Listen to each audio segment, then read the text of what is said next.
Utakumbuka hivi karibuni serikali ya Kenya kupitia benki kuu ya nchi hiyo CBK ilipiga marufuku kitendo cha kutengeneza mashada yanayotumia noti za nchi hiyo.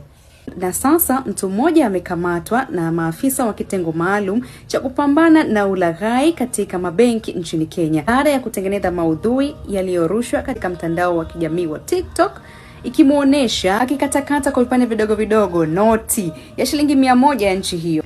Sasa kwa mujibu wa idara ya uchunguzi wa makosa ya jinai kupitia kitengo husika cha ulaghai wa mabenki, wanadai kwamba walimkamata mshukiwa huyu baada ya uchunguzi wa kina mara tu video zake kusambaa katika mtandao huo wa kijamii. Kisheria, kuchana, kuharibu, kuchafua ama kuandika kwa namna yoyote katika noti zitumikazo kwenye mabadilishano ya kifedha nchini Kenya ni kosa la jinai chini ya kanuni za usimamizi wa sarafu zinazosimamiwa na benki kuu ya nchi hiyo. Sheria hiyo imeeleza vitendo hivyo vinaweza kusababisha pesa hizo zisiweze kutumika tena katika mabadilishano na mzunguko wa kawaida wa fedha. Abella Gosbet, GX Media.